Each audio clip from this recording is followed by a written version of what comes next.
Hello and welcome to One United. I am Paritosh Joshi along with Anshuman and Wali Siddiqui, and we'll be talking about United's first game of 2020 and 2021 season against Crystal Palace, the whole Sancho situation, and the transfer window as a whole. First of all, welcome Anshuman and Wali. How are you all feeling? Because I am very down right now due to the lack of transfers from Manchester United. Anshuman, you go first. Well, regardless, it's been quite a week for us because it just feels like 13, 14 all over again. Because every player that David Moyes wanted to sign back in the day, everyone was just going.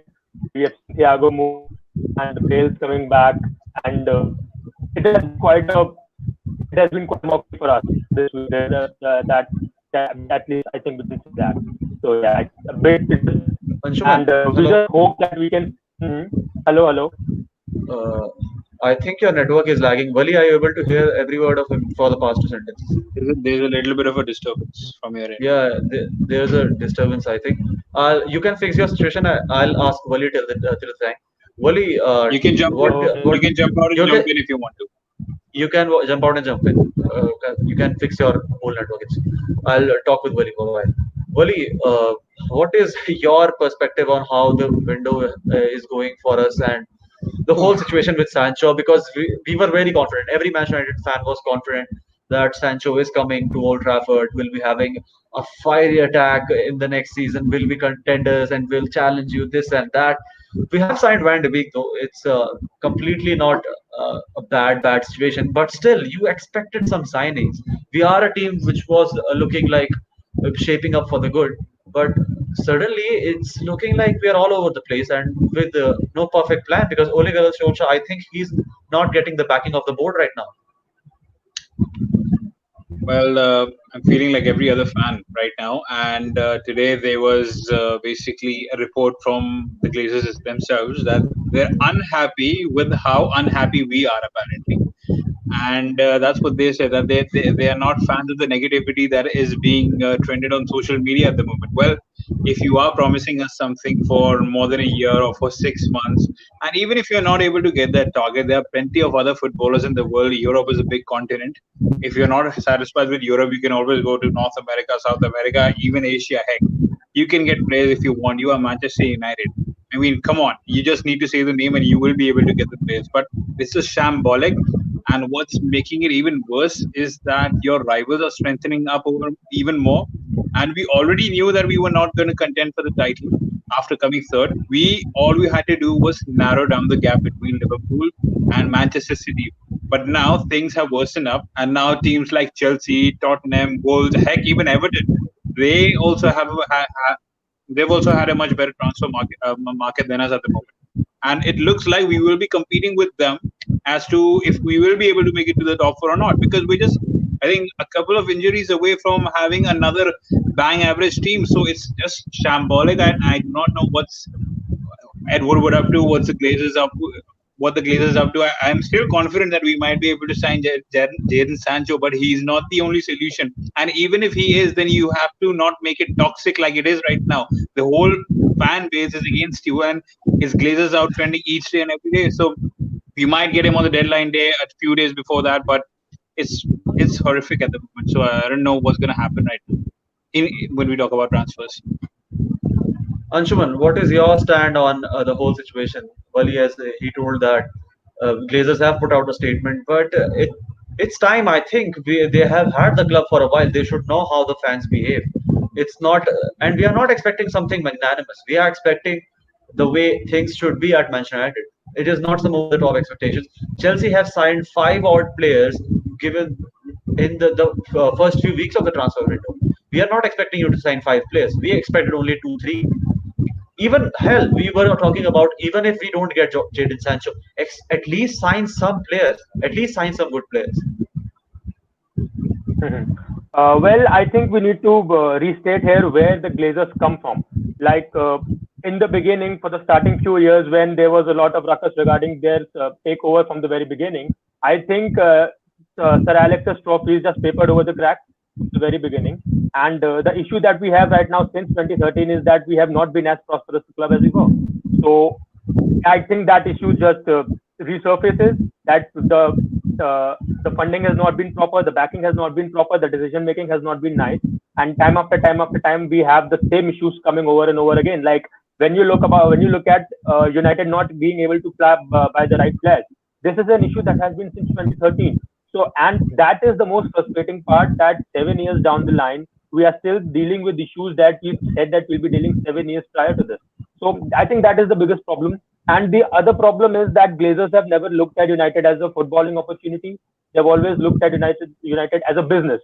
Now, granted that this business has its commercial pull because Manchester United has been arguably the biggest club in England over the 26 years of Sir Alex's reign.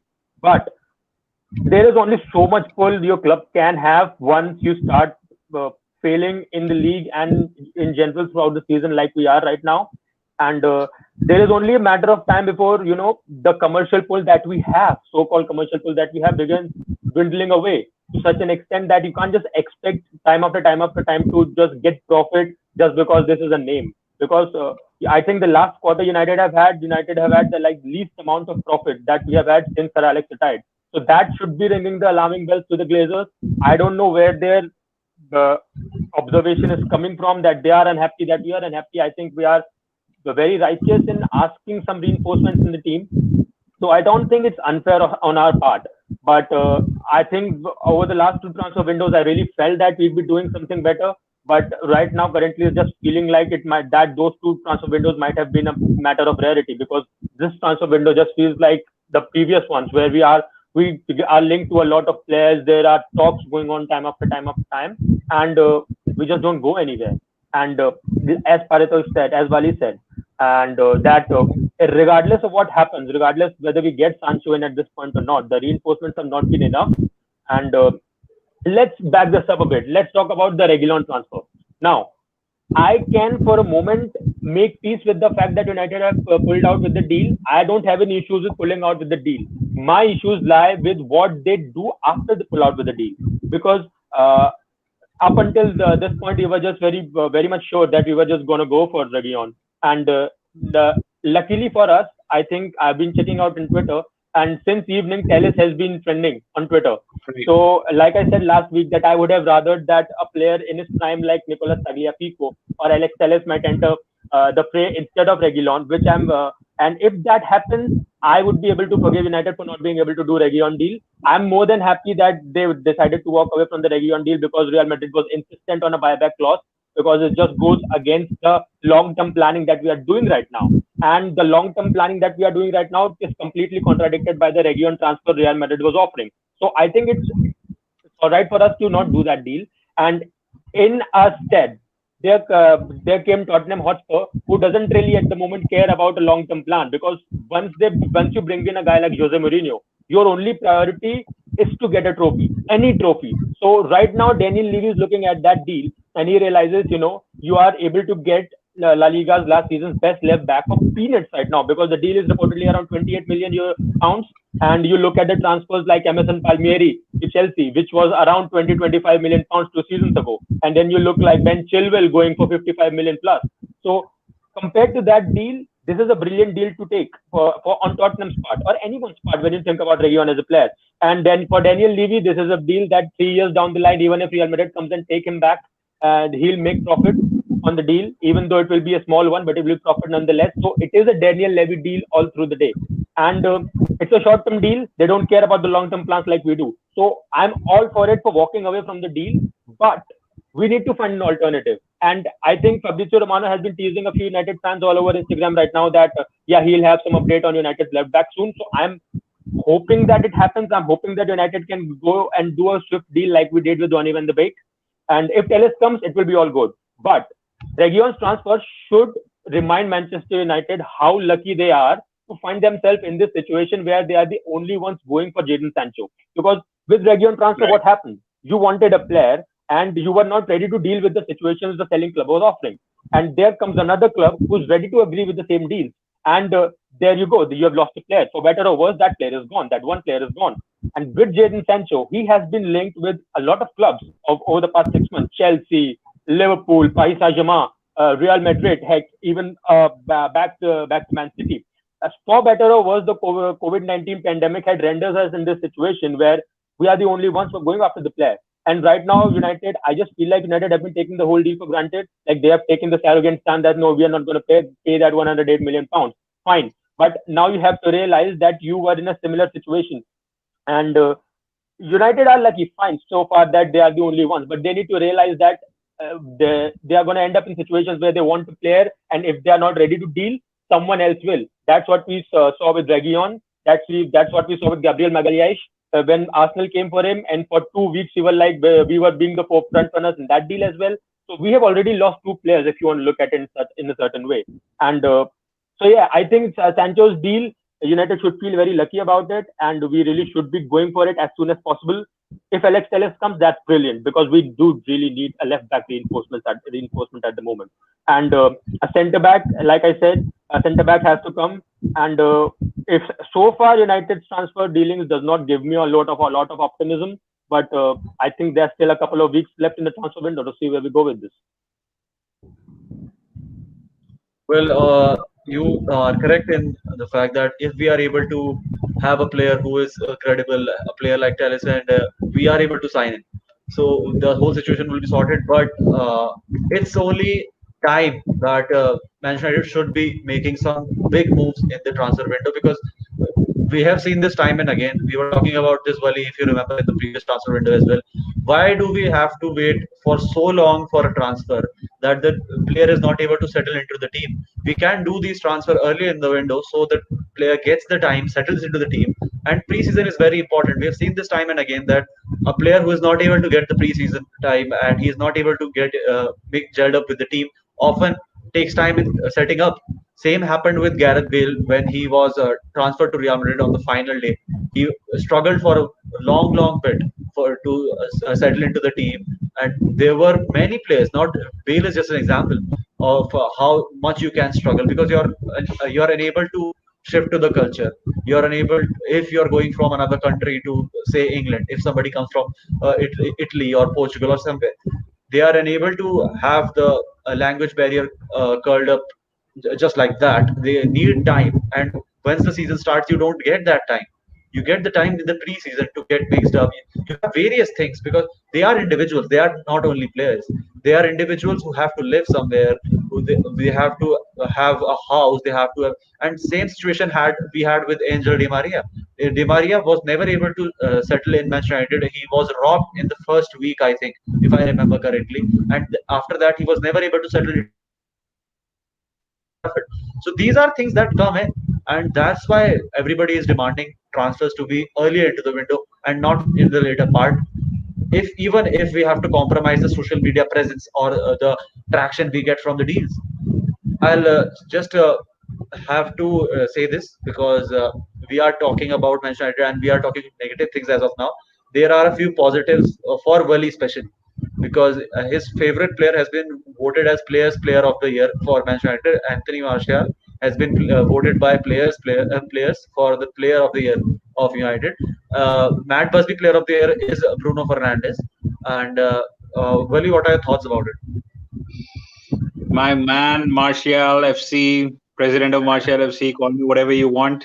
I will always have his back, and I think he deserves it, every bit of it. And I think the next season is going to be key for Bruno Fernandes, Anthony Martial, the likes of Paul Pogba, Marcus Rashford, Donny van de Beek. The front five basically are the most key players that we have had in a long, long time. Now, if these five players are in sync, are able to perform day in, day out, and are able to stay fit, then I really think that we might be able to do something really well this season. Even though, yes, we might not be able to compete for the Premier League and all that, but I think that we might be able to give teams such as Manchester City, Liverpool a run for their money on the occasion because we definitely do have the quality up top. It's the defensive regions where we need to work out, and I hope we will. Someday we shall. And yep, deservedly, I think Bruno Fernandes has been a complete leader since he's joined. And it's been that's what I'm saying. If Bruno Fernandes had been brought in the summer, we were interested in him since the summer last season, but we got him in the winter, and as a result of that, we came in third. Had we got him earlier, we probably would have had a much better season. We probably would have narrowed the gap between Liverpool and City. And this is exactly the problem. If we get Jadon Sancho right now, he instantly improves us. The reason is because if Jadon Sancho comes in, let's say Mason Greenwood is given a break, what will the opponents do over there? They'll have to mark Jadon Sancho, Rashford, Martial. Okay, now Jadon Sancho is tired, or Rashford is tired, or Martial is tired. They can come off. Then Greenwood comes in. Now they have to mark that guy in.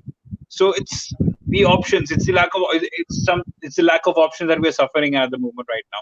And obviously tomorrow is the start of the season, and that is something I don't think we're going to have much of a problem tomorrow. I really feel that we might be able to get a comfortable win, considering Crystal Palace have quite a few first team players out injured.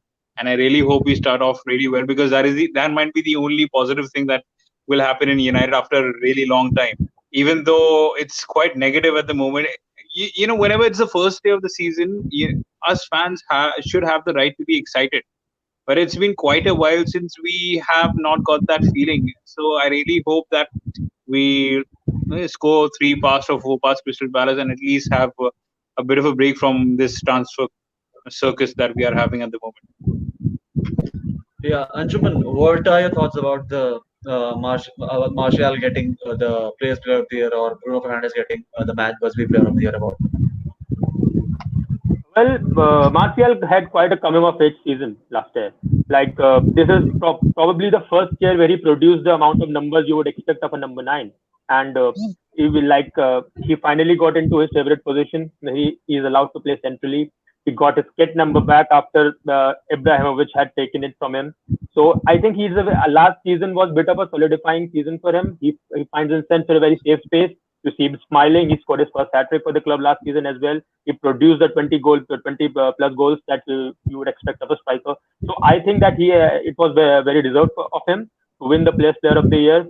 And as for Fernandes, I think a lot has been talked about him ever since he has arrived. As Wali has very rightly said, that we had been pursuing Fernandes for like 18 months. And we went so late in that deal towards the end of January. Even when back in January, didn't feel like we might be doing that deal, because that's how the level of pessimism goes for us.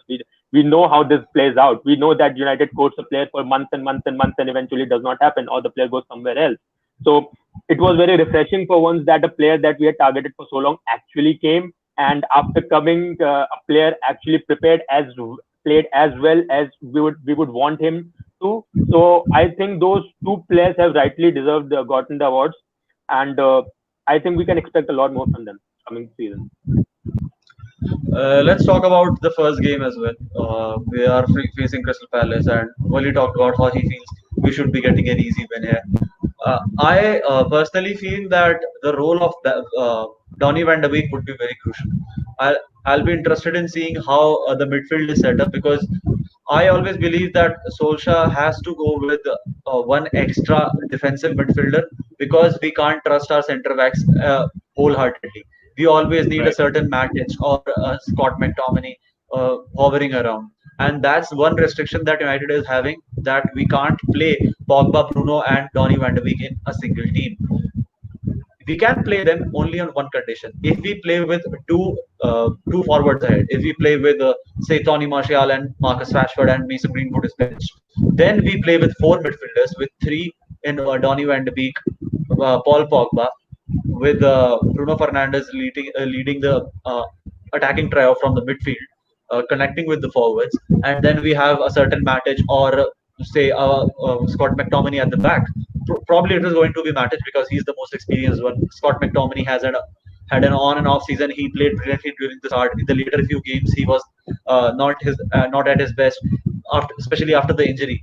So I would be personally interested in seeing how Ole Gunnar Solskjaer sets up, because he has said in a recent interview that he knows that fans expect the best 11, the proper players who are going to lead the team in the next season. The fans expect them to play on the field for the very first day, and he'll be providing that. So it will also be a show of what is going to be the tactic of Manchester United going forward, because this is going to be a statement match for Manchester United. So although I know that Ole Gunnar Solskjaer likes to play with three players up front, a striker, one coming on from the left, one coming from on the right.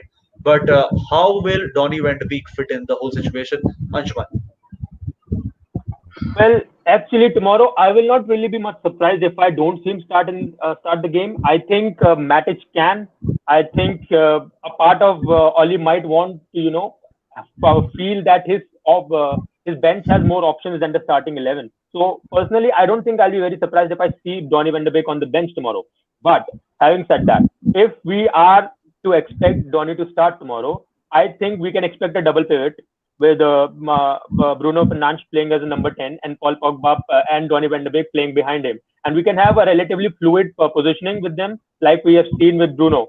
That although he plays as a false number in that off the right number 10 position, he does cover a lot of ground. He comes back for defense as well. He makes those late runs as well. So I think what having Matic in the bed of that defensive midfield provides us is that it gives Paul and Bruno the freedom to do just whatever they want. And I think that would be relatively difficult for them to just throw Donny in that role from the get go. Yes, he's the only signing we have had, and maybe giving him the start will make it easy for Oli to show the fans, look, we have made a signing. There is reinforcement in the team. But I think going towards the end of the season, our bigger problem was not the first team; it was the bench. And maybe, which is why I say that I really won't be surprised if he gives the chance to Donny off the bench, and maybe Donny can just come off and replace one of the three. And I can totally see Matic happening. I cannot really see Paul Pogba, Bruno Fernandes playing alongside McTominay or a Fred, because McTominay and Fred have been playing as a player has been playing as a pair in that pivot. When we saw before Bruno arrived, where when Pogba was not injured, was playing as a number 10, or maybe we had Lingard or Andres Pereira. So they were playing as a pair. At this moment in time, they don't really have the defensive understanding that Matic offers as a single CDM right now. So I think Matic can make the starting 11 tomorrow. A part of me really feels that he will make the starting 11 tomorrow. I will not be surprised either way if Donny starts or not, because I think the starting 11 is as good as it gets in the league. Wally, what are your thoughts about the starting 11? And will we see Donny van de Beek start the match, or will he come on as substitute? Well, one thing is for certain, we will get to see Donny van de Beek, but I do not think that he will be starting tomorrow. And I agree with Anshuman over here. I think Paul Pogba, Bruno Fernandes, and Donny van de Beek are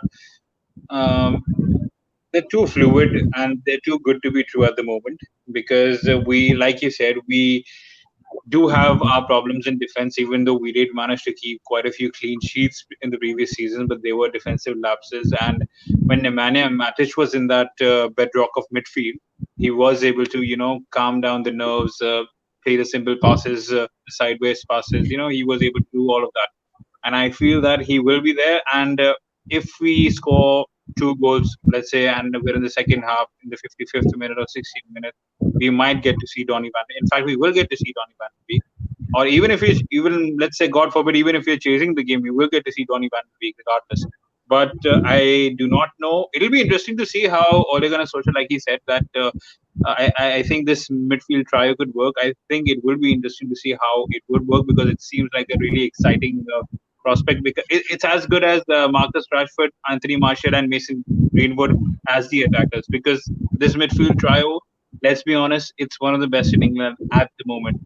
Yes, Liverpool might have got Thiago at the moment, and he is a world-class midfielder, which I am quite envious about.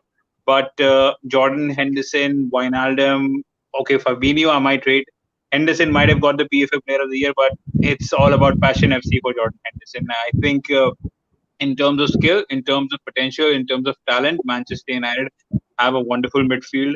And exactly, but at the same time, Solskjaer has to protect his midfielders, his other players, because, like I said, we're one injury away in the midfield for Andres Pereira to come back. And I do not want to see that happen.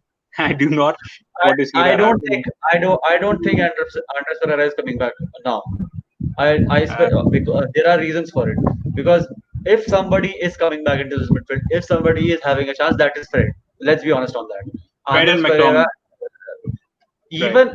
even if McTominay, we have Lingard who plays from the midfield. Lingard is a player who is being played anywhere. So I'll still prefer Lingard in place of Pereira. Pereira, I don't want on the field. I That is actually as feel simple as Mm-hmm. I actually feel the same, because I think in the final few games, Lingard did show his old traits, and he did play quite a few good games, good minutes. And I think he is a good option, but off the bench. He should not be starting for United. And I think he is a At really least good. not He now. does At offer least not something. now. At least not Yes, now. At least right. not now. At the moment, Lingard needs to sort his head out because I've heard a lot. I've seen his interviews, and I think he's going through some things. So he needs time, and because he's been very loyal to the club. Let's be honest, he is always in awe of playing for Manchester United, and he has been good. He scored in the FA Cup final for us. He has done his bits. So I think if he wants to, and he's not demanding some crazy money, he should remain at the club because he's a good option. We need options right now, and he's a Right. player who is willing to sit on the bench, who is willing to get into the groove of things, who is willing to get, and because Ole approves of him, Ole also wants him to sit on the bench. So why not? We can have a good option, and if he plays well, after a while it gets frustrating because oftentimes we see him lose the ball. If he doesn't do that, he's okay with me. One player we are forgetting right now is Dan James. I'll be very, very interested in seeing how Dan James changes his game because Dan James was very good in the in the first few games when he arrived because he had pace, and then we overexposed him as we do with many youth players. They don't need to get exposed this early. We expose them. They get read by every other team. Similar thing happened with Dan James. He got easily read. People came to know that he had pace, but if we cover him from the front, he'll not be able to pass the ball. He has a problem with crossing. He has a problem with vision. So they were able to easily capture him. One thing we need to do is protect these players who are not ready for the pressure. Greenwood is ready, so you can play him consistently. But Dan James, he needs the hunger. He needs to perform exceptionally in training for him to have a chance to get some game time. Then only he'll perform. You don't need to show him the light and tell him that you have arrived because everything happened very positively for him. He came in, he scored against Chelsea, everything went good, and then it all went south. I certainly would be surprised if Dan James comes off as a bad player or a second Januzaj wave because I really want him to perform. I've seen the talent, I see the potential, but I think he needs some time off the first team and just remain at the club, see how his game can improve, change in the training sessions, and I think that will also be one important player for Manchester United. Well, about Dan James, I think we need to remember that the first month that he arrived at the club, a lot just happened with him. Like like if you take back to the Leeds United documentary, where I saw he literally joined the club. He has shaken hands with the manager. Like they have talked about the tactics. They are talking about what's going on. Like how he's going to be integrated into the team. And then at the last moment, just Swansea just pulls the plug. Now fair play to them because they gave Dan James a better option in a much bigger club. But we need to remember that his father passed away around the time when his transfer was finalizing with Manchester United. He came to the club.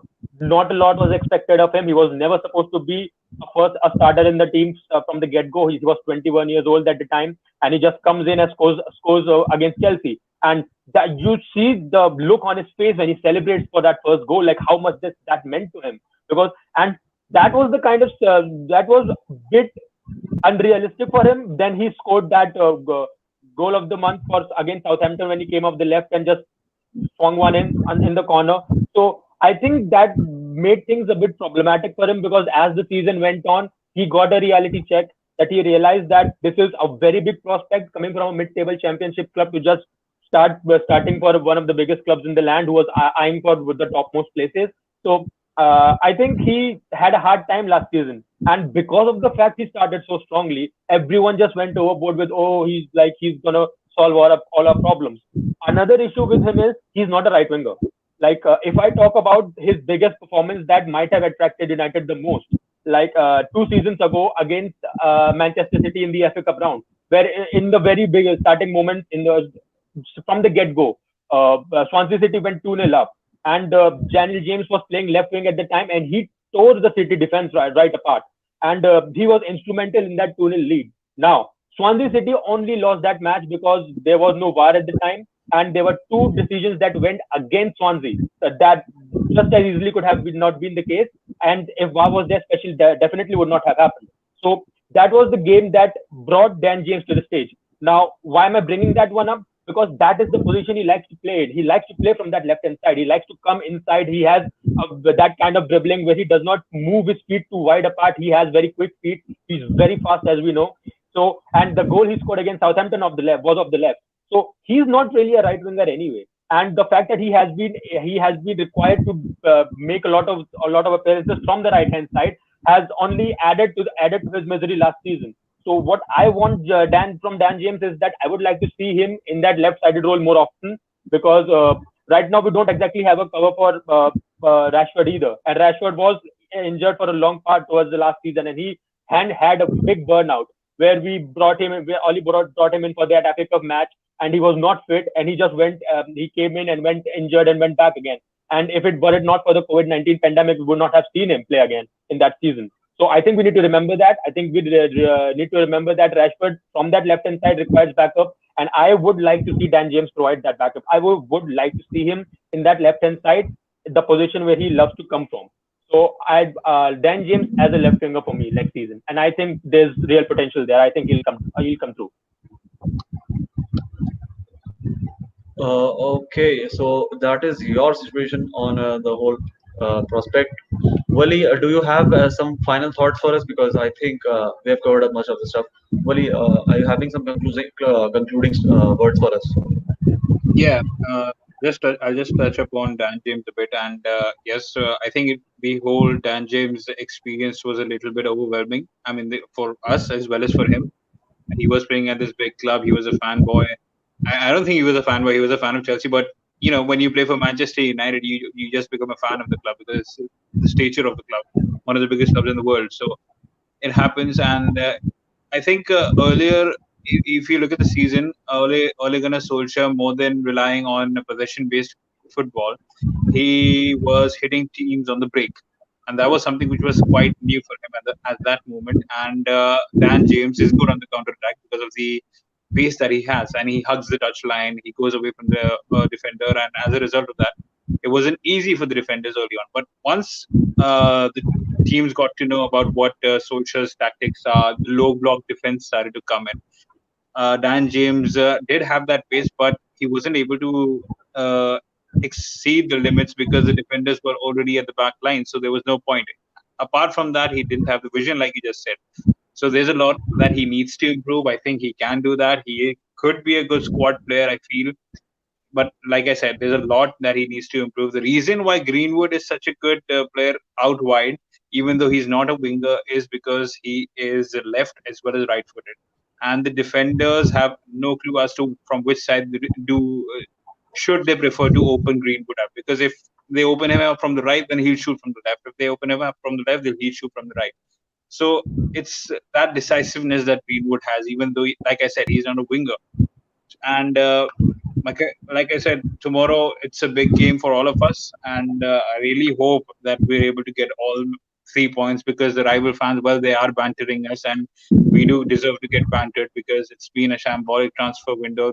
The reason why we were so happy of qualifying in the Champions League and coming into the top three was because we thought that we might be able to do some things that other teams might not be able to do in the transfer market and, kick off from then, but it hasn't been the case.